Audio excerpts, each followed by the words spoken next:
cómo se ha ido modificando el apoyo a Ucrania, porque veíamos hace un tiempo, recién se anunció pues este conflicto, que muchos países se solidarizaban, pero ahora vemos a países tomando parte de este conflicto y una parte que involucra pues poner a disposición de Ucrania incluso a sus fuerzas Y a eso militares. sumarle que una cosa era la relación Biden-Zelensky y otra cosa será la relación Zelensky-Trump, ¿no?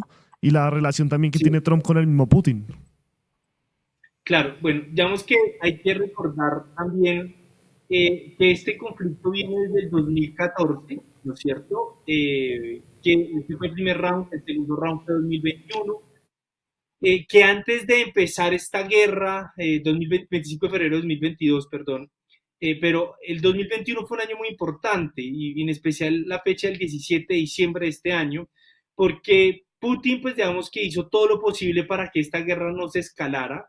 Desde la administración Trump, desde 2016, ha habido un cambio militar muy importante. Si bien Trump dice no querer apoyar esta guerra, dice tener buenos lazos con Putin, también es cierto, y no hay que olvidar, que Trump ha ido desmembrando la estructura de seguridad que se había construido entre Estados Unidos y Rusia después de la caída de la Unión Soviética.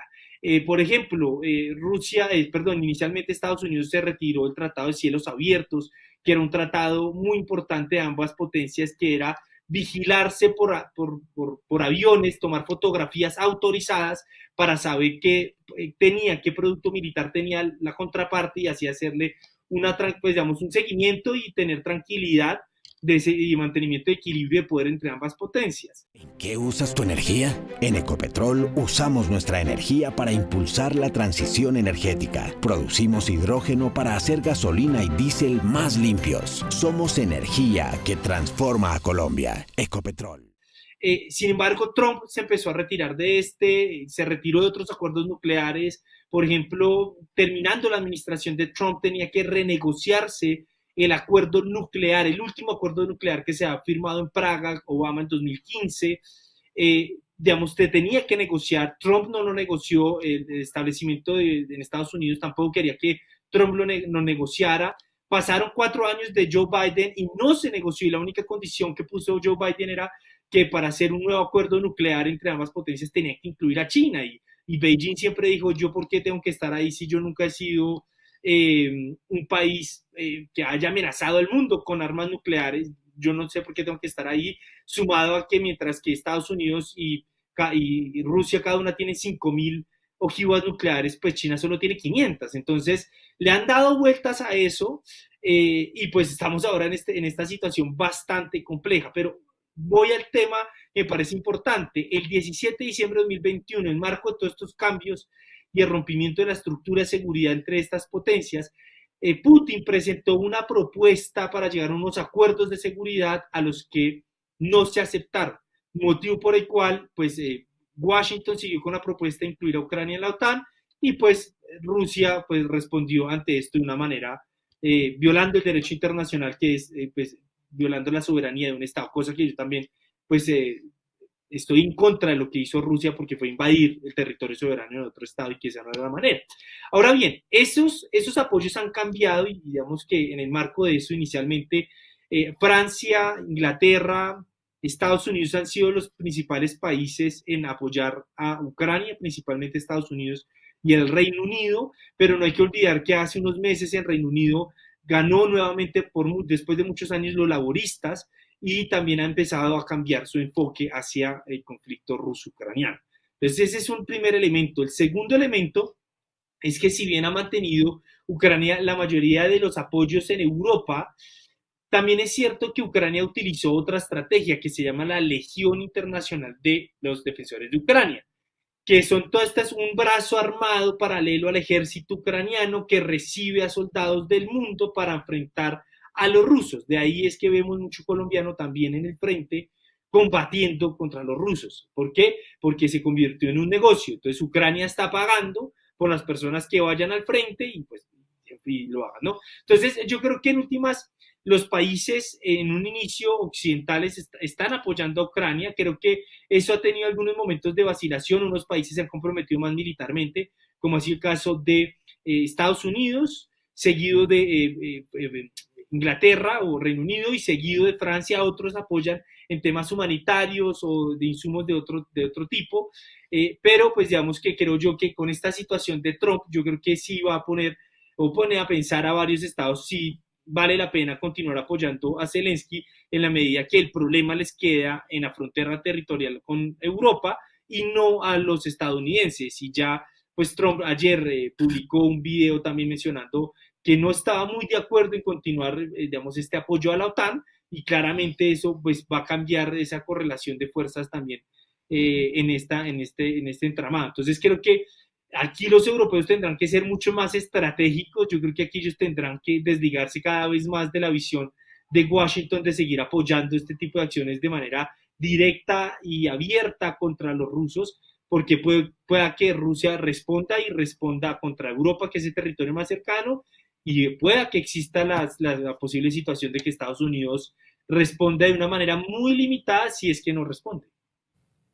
Perfecto, Manuel. A propósito de esas declaraciones que por supuesto también dan otros líderes del mundo, pues el presidente Petro mencionó algo que tiene mucho que ver con lo que usted nos comparte aquí al respecto de estos posibles diálogos entre pues los países en conflicto. Veamos qué fue lo que dijo el presidente en el marco de la cumbre del G20. La guerra de Ucrania y Rusia, y me opongo a la decisión permisiva de lanzar misiles sobre Rusia, no tiene otra solución que un diálogo directo entre Rusia y Ucrania. Cualquier conversación de paz que excluya a uno de los dos pueblos solo es una conferencia de guerra, no una conferencia de paz. Son los pueblos eslavos los que tienen que solucionar sus problemas y por tanto el diálogo Rusia-Ucrania debe comenzar para alcanzar la paz. Ojalá sobre los preceptos del Acuerdo de Múnich que Europa ha olvidado. ¿En qué usas tu energía?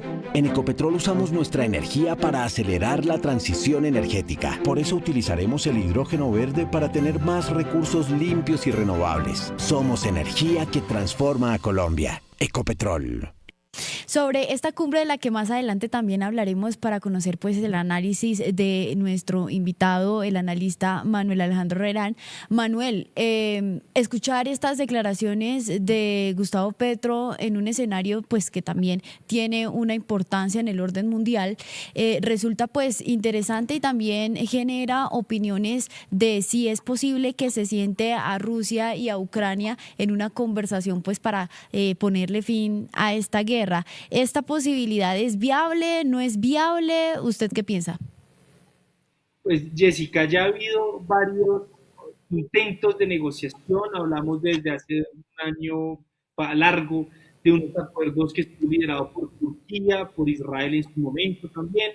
No llegaron a buen término. En julio de este año hubo otra reunión en donde participaron más de 90 países, pero digamos que tampoco se llegó a un tema concreto, los países participantes no firmaron. Claro, la discusión es bastante importante acá, porque si se llega a una negociación es sobre qué, ¿sí? O sea, es decir, qué van a ser los temas que van a negociar dentro de esos diálogos. Y aquí es un punto importante, porque hoy Donbass, Lugansk y Donetsk, que son territorios que están en Ucrania, que colindan con Rusia, después de referéndum con la sociedad ucraniana, ellos decidieron que querían ser rusos. Hoy la comunidad internacional no reconoce esos referéndums como legales, y creo que, pues digamos que ahí va, es un primer conflicto. Es decir, vamos a negociar sobre los territorios que tiene que ceder Ucrania, que corresponde al 18% de su territorio. Si es así, claramente el mensaje que envía al mundo es bastante complejo, porque entonces el mensaje sería que una potencia con una capacidad militar suficiente puede invadir un país y para evitar roces y peleas entonces se apropia de un territorio, y pues digamos que el mensaje no es el más positivo para el respeto del derecho internacional, ¿cierto? Entonces creo que ese es un punto. El segundo es si se negocia que Rusia entregue el terreno, ¿no? Las tierras que se adoptó, pero digamos que entonces Rusia le estaría incumpliendo a ese pueblo que hizo el referéndum y en el que Rusia se comprometió a protegerlos. Entonces, ahí creo que sería otro problema.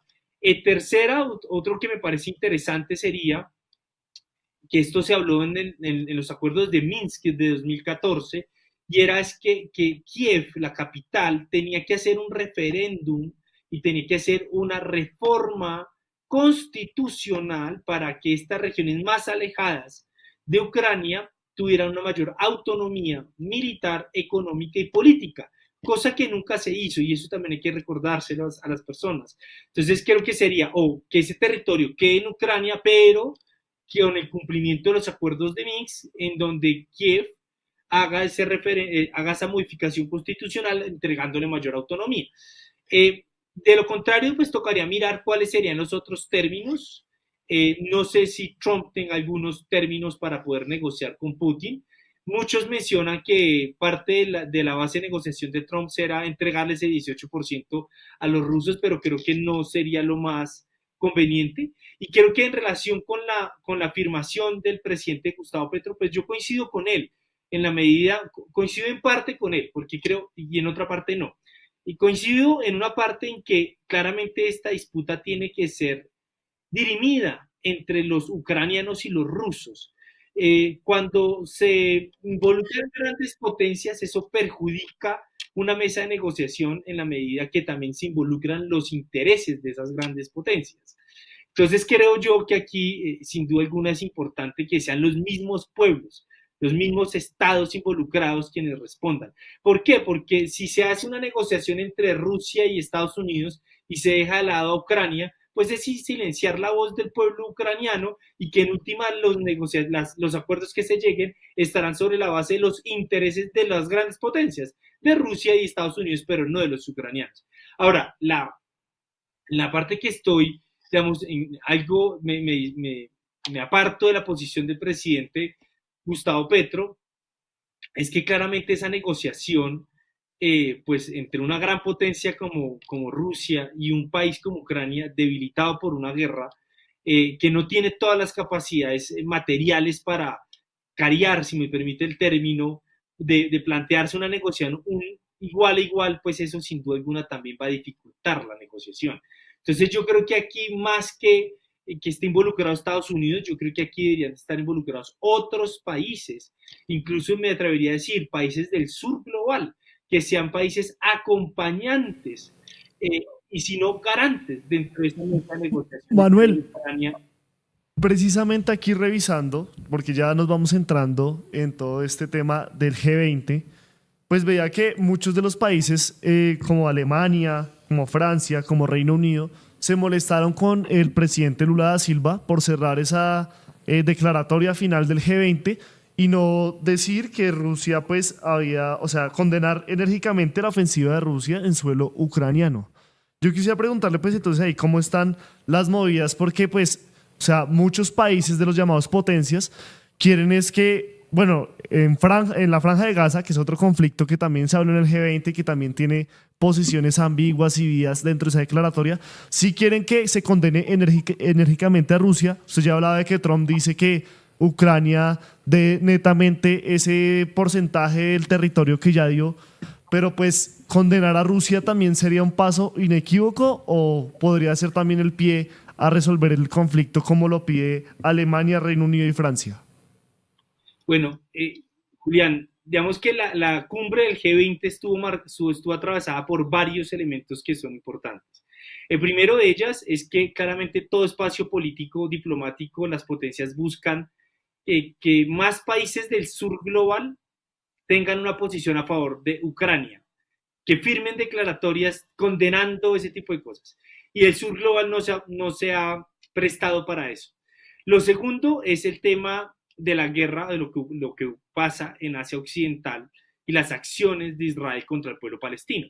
Veamos que Europa, Francia, Reino Unido, Estados Unidos, entre otros países, quieren que el sur global tenga una posición muy firme en contra de Rusia, pero ellos no quieren tener una posición firme y dura contra Israel. Entonces, claramente eso el sur global lo tiene muy claro, de esa ambivalencia y ese medio pragmatismo que va en contra del mismo derecho internacional público, ¿no? Porque si usted condena una violación soberana, como lo hizo Rusia a Ucrania, que está mal, que hay que condenarlo, pues usted también debería condenar lo que está haciendo Israel.